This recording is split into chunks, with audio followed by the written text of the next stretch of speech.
We returned to the Egypt Centre at Swansea University and asked the question, why is it important to conserve historical artefacts and how this is done?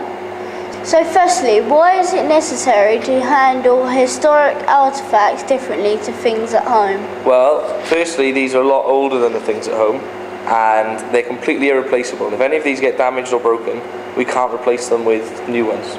What precautions need to be taken when handling them? Well, first of all, you can see we're wearing gloves. That's very important because even the cleanest people have sweat and oils and things in their hands which can damage the artefacts.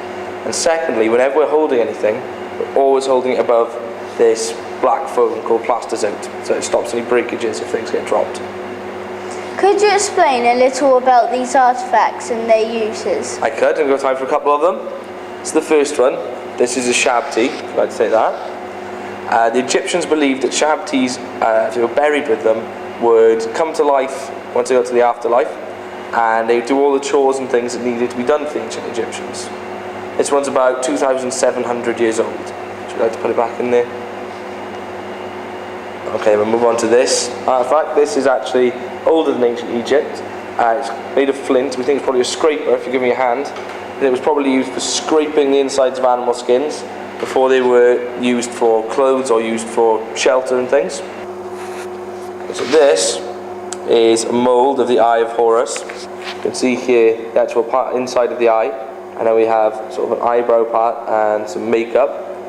Everyone in ancient Egypt would have worn makeup. And this was a powerful healing symbol.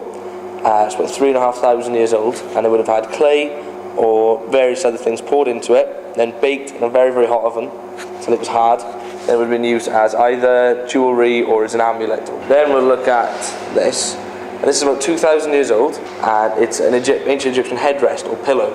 This may look strange to us, but the ancient Egyptians would have either slept with their neck along this bit and their head hanging over the end, or with their head sideways, although hopefully not crushing their ear in any way. To be able to handle valuable historic artefacts over 2,000 years old is amazing. To think that an ancient Egyptian handled the artefacts that I've just been touching. And back to the studio.